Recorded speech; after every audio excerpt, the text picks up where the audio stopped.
Hello and welcome to Chapter 9.3 from Stevens' Introduction to Statistics, the Think and Do book.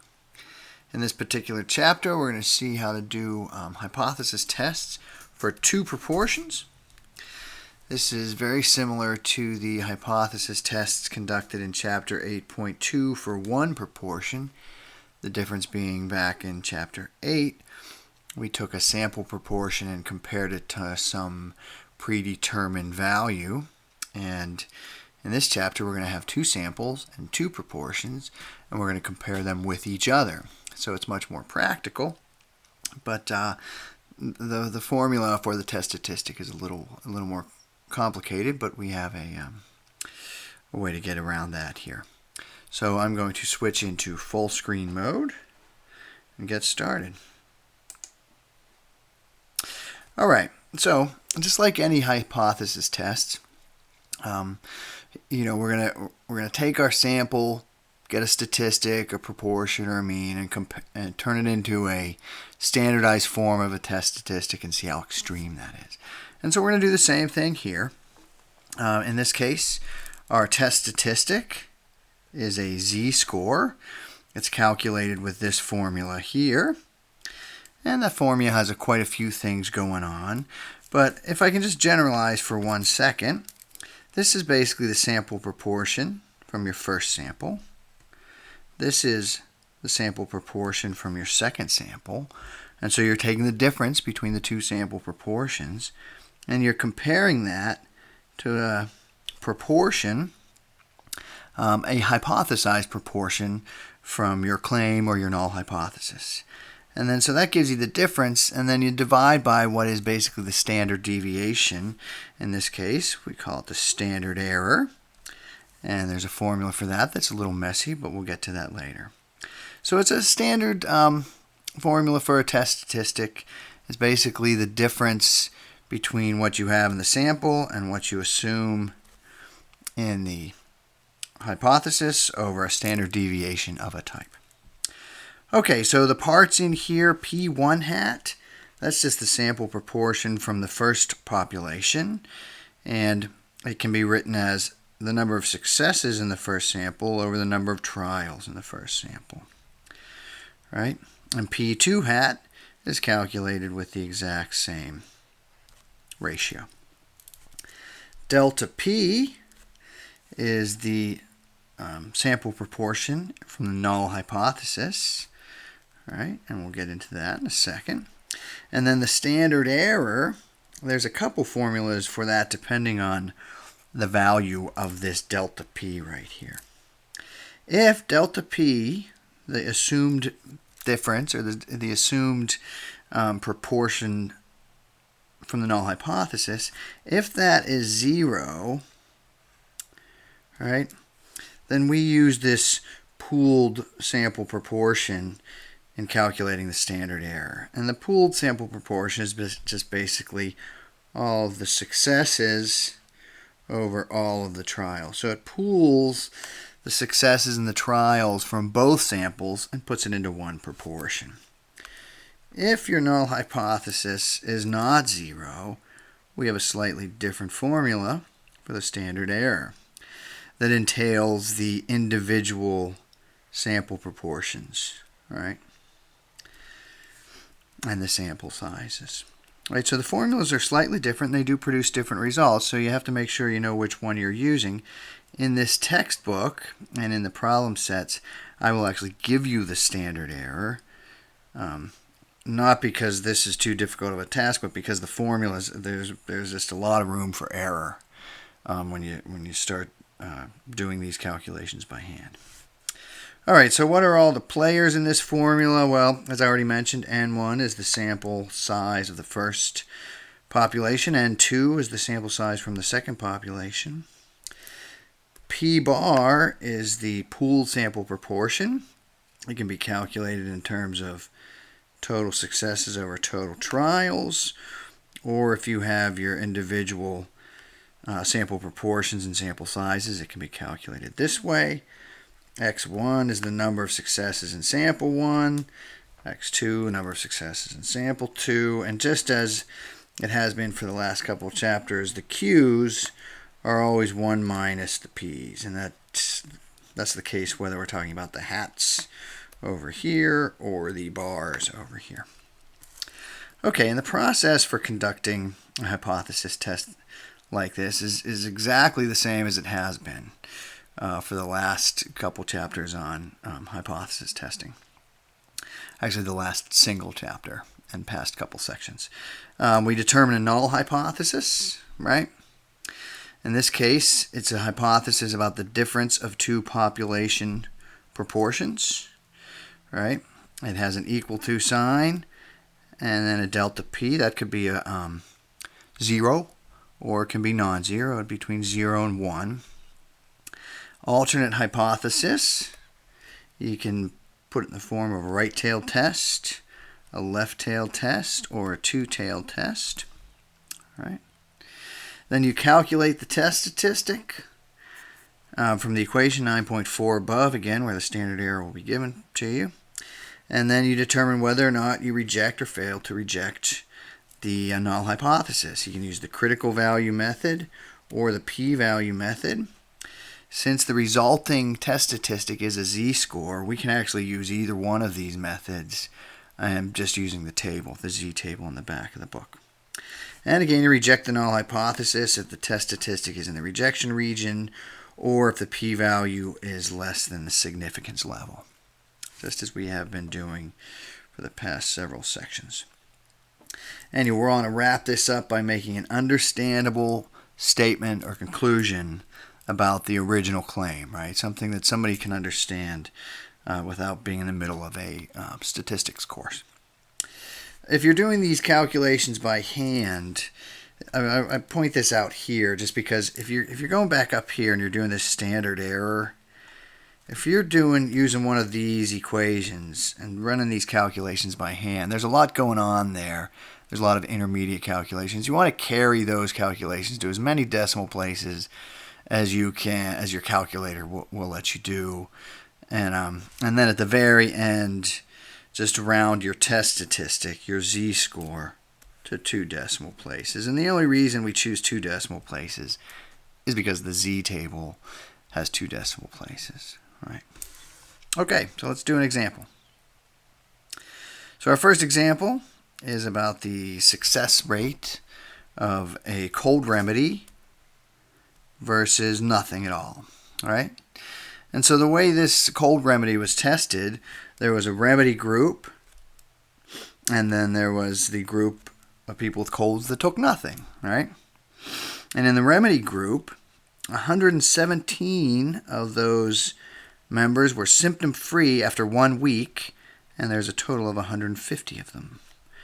And so with respect to the sample proportion, this is 0.78, and that comes from 117, the number of successes in this sample. It's the number of people who are symptom-free after 1 week over the sample size. Right? And that's what we call p hat sub 1. Right? And then in the group that did not have the remedy, 60 of them were symptom-free 1 week later out of 125 total. So their sample proportion was just 60 over 125, and that is what we call p hat 2 in the formula for the test statistic. And what we're going to do is we're going to test the claim that the proportion of all remedy users who are symptom-free after 1 week is more than 20 percentage points greater than non-users. And we will test this claim at the 0.05 significance level. Right? And so when I say the proportion of all remedy users who are symptom-free after 1 week is more than 20%, more than 20 percentage points greater than non-users, what I'm saying is that the remedy user proportion is bigger than the non-remedy users proportion plus 0.2. But we don't want to set up our null and alternate hypotheses in this form. We want to put it in terms of a difference. So if you subtract P2 from both sides, you get the claim that P1, the proportion of all remedy users minus P2, the proportion of all non-remedy users, is bigger than 0.2. Right?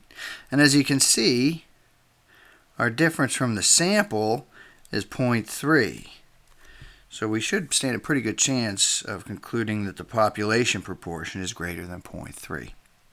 The difference in population proportions is greater than 0.2. So that's our claim. The difference in the population proportions is greater than 0.2. The null hypothesis gets the equal to sign, and the alternate hypothesis supports the claim. This is again a right-tail test because of this greater than sign right there. All right? And it's worth pointing out at this juncture that whenever we are doing these two sample tests, if you're claiming that one is bigger than the other, you can always set it up so that it's a right-tailed test, right?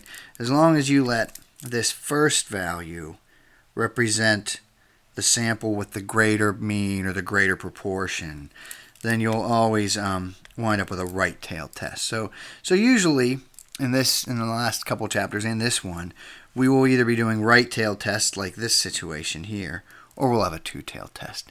You can set it up as a left-tailed test, but then you're dealing with negative numbers, and I'd rather avoid that if I can, and we can in this case. Okay, so the claim: the proportion remedy users minus the proportion of non-remedy users is greater than 0.2.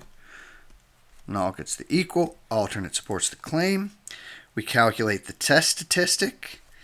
There's P1 hat from the table above, P2 hat from the table above. So that's our 0.78 minus 0.48. That was our 0.3 that I observed.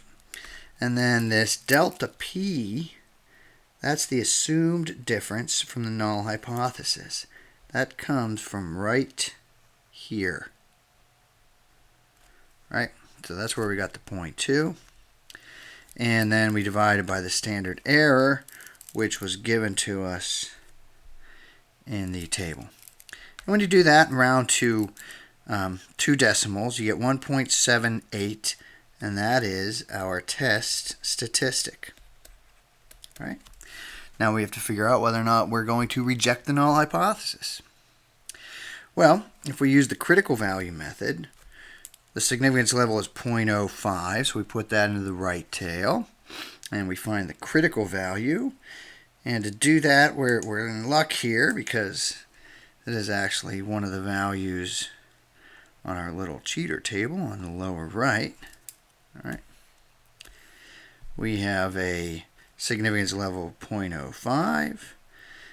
The critical value is 1.645, so we take that back to our problem, and we have a critical value of 1.645. So the way this works, if you draw a little normal distribution here, and you put your critical value 1.645, then the rejection is everything, the rejection region is everything to the right of that, because this is a right-tailed test.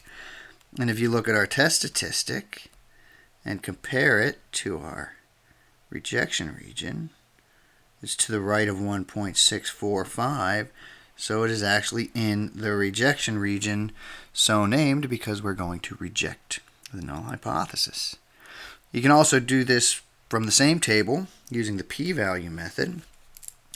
In this case, the p-value of our test statistic is just the probability of getting a test statistic more extreme than the one we got. So if we put our test statistic, and remember that's this value here, 1.78, then this area here is the p-value. Right? It's the probability of getting a test statistic more extreme than the one we got under the assumption that the null hypothesis is true, right? Okay, so let's look up 1.78 in our z table. 1.78. So we have 1.7 and 0.8 for our second decimal brings us to 0.9625. Now the thing is, that's not our p-value. That 0.9625, that's the area to the left, right? We want the area in the right tail. So we're going to actually subtract that from 1. So let's go back to our problem. And what we have here is 1 minus 0.9625, right? This is this area, 0.9625. When you subtract that from 1, you get 0.0375, which is smaller than alpha. That's our significance level.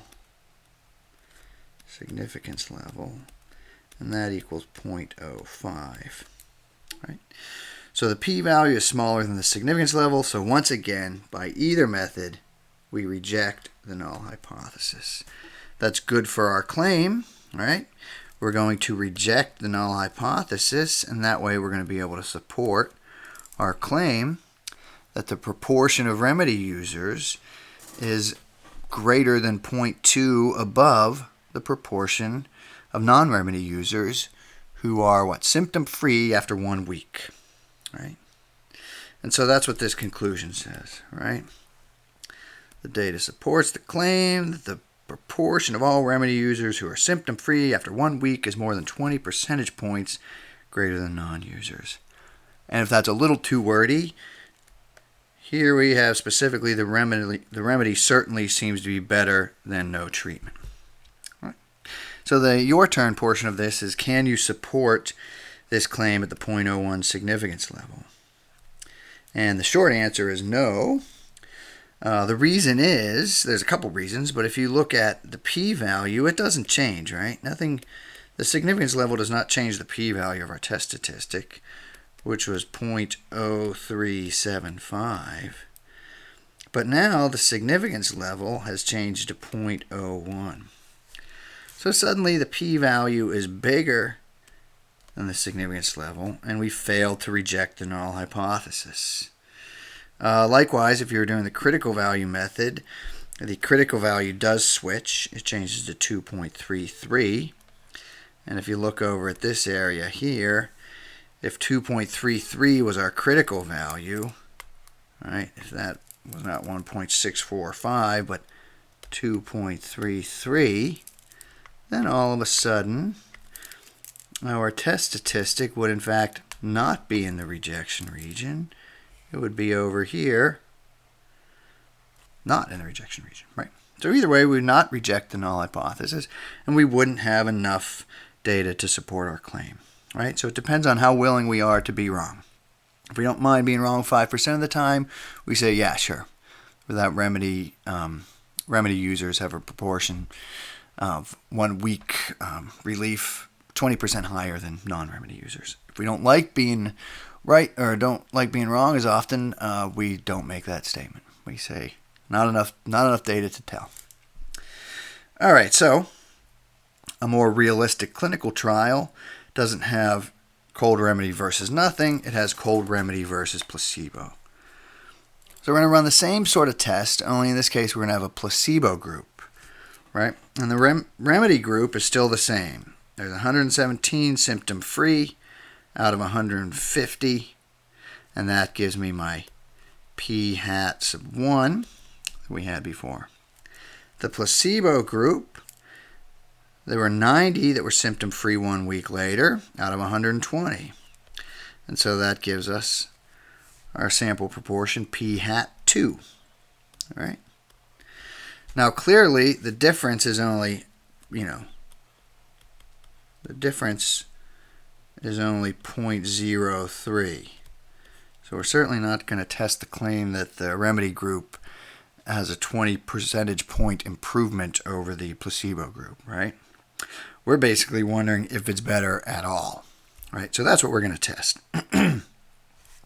Test the claim that the proportion of all remedy users who are symptom-free after 1 week is greater than the proportion for the placebo users, and we'll test this at the 0.05 significance level. So notice we're no longer saying, oh, P1 minus P2 is greater than 0.2. we're just claiming that P1 minus 0.2, or P2, is greater than 0, meaning one is bigger than the other. Right? And then the null hypothesis gets the equal to sign. The alternate gets the claim. It is a right-tailed test again because of that greater than sign. And when we calculate the test statistic, the formula remains the same.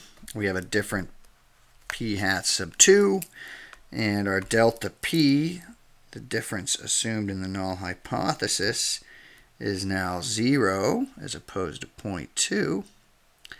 So our test statistic is now 0.58, right? And that is a z-score, right? And we've done enough with z-scores that you should look at that and be like, ooh, that's not a very extreme value. But we'll go through the formal steps and check it out. If we were to test that using the critical value method, again, we get a critical value of 1.645 because this is a right-tailed test at the 0.05 significance level. So it's just like the last problem, only here my critical value 1.645, same rejection region, but now my test statistic is not in the rejection region, right? So we failed to reject the null hypothesis. Likewise, you can also check the p-value of 0.058, right? And that's easy enough to do.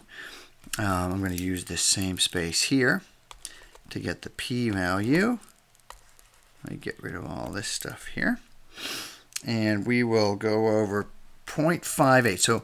So the p-value of the test statistic is, if I put in my 0.58 here, it's the area. I probably didn't put that. I don't know. It's pretty close to the middle. Is the area to the right of 0.58 under the curve. That's my p-value. So when I look up my table for 0.58, that's this row.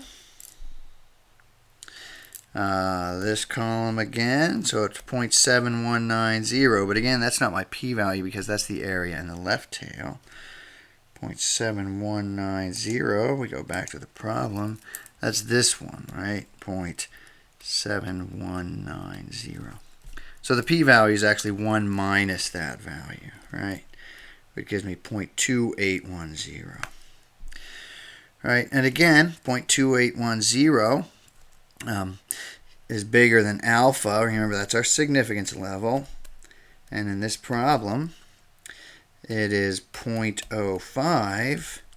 So my p-value, 0.2810, is larger than my significance level. So again, I failed to reject the null hypothesis. Either way, they are equivalent. So the 0.05, the concluding statement, basically we don't have enough evidence to support our claim, right? There's not enough data to support the claim that a greater percentage of remedy users will be symptom-free after 1 week than placebo users. And if that's too long for you, it basically says the remedy is not significantly better than the placebo. We don't see a significant difference there, right? Okay, so, and speaking of significance tests, I'm going to do a significance test on population data. Sometimes we don't even have a sample. We actually have all the data in the population. And so we don't have to speculate about one proportion being greater than the other. We actually know that it is or it isn't. But we want to know, is there a significant difference, right? And a significant difference is one that is unlikely to be a result of random variation, right? Now, the test is conducted in exactly the same manner, only instead of having sample data, we have population data, but we just treat it like sample data. And there's also some phrasing issues that we'll get into in a minute. And here's an example of such a case. I look at rainy weekends. In the summer of 2012 at Acadian National Park, it rained on a greater proportion of weekend days than on weekdays. And here's the data or the statistics to support that, right? So in the summer of 2012, for weekdays, we had 19, or sorry, for those are weekends, we had 19 weekend days on which it rained, out of a total of 36 weekend days. On weekdays, Monday to Friday, there are 29 rainy days, but there's more of them, so there's 85 total number of weekday days. And so when you take x over n for each one of these, you get 0.5278778. That's what we call P1 hat. And this is P2 hat. Now, really, these are not, the hat symbolizes a sample proportion, but the truth is we actually have the population proportion. So we're just taking the population proportion, right? This is every weekend and every weekday of that whole summer, right? So we have the population. We're treating it like a sample proportion. And so the standard error is given to us here. We're testing the claim that the proportion of rainy weekend days was significantly greater than the weekdays. All right, and we'll use a 0.05 significance level. And so that we're doing a right tail test, we'll let P1 be the weekend rainy day proportion. P2 be the weekday rainy day proportion. And what we're claiming is that the weekend proportion is greater than the weekday proportion. All right, because if we subtract the weekday from the weekend, we're claiming that that's bigger than 0. The null hypothesis gets the equality, and the alternate supports the claim. We plug this stuff into our same formula, formula 9.4. Right? There's the weekend proportion, weekday proportion. The proportion assumed in the null hypothesis, that's what we call delta P. Again, that comes from right there. Right? And when we divide that by the standard error, which in this case use the pooled proportion version because delta P equals 0, I get a test statistic of 1.92. All right, and that's sort of right on the border. It's hard to tell whether that's going to be significant or not, right? That's pretty close. If you do the critical value method, we're doing a right tail test. Significance level is 0.05. We're going to wind up with that exact same critical value of 1.645. The rejection region will be over here to the right. If you look at the test statistic, it is in fact in the rejection region. So we will reject the null hypothesis. If you do the p-value method, we need to find the p-value of the test statistic. So what we do here, there's no longer a rejection region that we're working with. We're going to call this 1.92. Notice that's the test statistic now. And this is, that area is the p-value. Right? It's the probability of getting a test statistic more extreme than the one we got in a right-tailed sense. Okay, so let's see what we got there for the p-value. So you go to the table, the z table, and we're looking up 1.92, correct? So there's 1.9, the O2 column. So it's 0.9726. 0.9726 of 0.9726. Remember, the table gives you the area in the left tail. We want the area in the right tail to get this p-value. So we subtract it from 1. We get a p-value of 0.0274. This is less than alpha. That's our significance level of 0.05. So again, just like with the critical value method, we reject the null hypothesis. Equivalent methods, they will always agree. If you use software with no rounding, you get a p-value of 0.0275. Right? So what that says is at the 0.05 significance level, we are willing to say that the proportion of rainy weekend days was significantly greater than weekdays. All right, we get to use this term significant or significantly in the true statistical sense, meaning this greater proportion was unlikely to be a result of just random variation. And the p-value actually tells us how unlikely it is. All right, so our p-value was 0.0274 or 0.0275, whichever one, if you use software or not. So what that says is that about 2.75% of the time, you're going to get a test statistic as extreme as this 1.92 or even more extreme just by random variation, right? And this is important because when there's thousands of weather stations located across the country, some of them are going to show a significant difference, right? And that is just due to random variation. So while the 2.75% of the time is small, it's certainly possible, especially whenever you consider how many weather stations there are out there. Right? Okay, so that's at the 0.05 significance level. We say, yes, there's a significant difference here. If we change it to the 0.01 significance level, that means we're less willing to make mistakes of this nature. We will all of a sudden not make that statement, right? We're switching from 0.05 to 0.01. Can you support your claim at the 0.01 significance level? Well, the short answer is no. But that's just because the p-value, which doesn't change, is still equal to 0.0275, but that is now bigger than 0.01. So I fail to reject the null hypothesis, and I can't support my claim, right? At this safer level of significance, meaning we don't like to be wrong as often, we are no longer willing to say that one proportion is significantly greater than the other. Right? And really your p-value is to help you help guide your decisions, because the p-value, which is, if you write it as a percentage here, is 2.75%.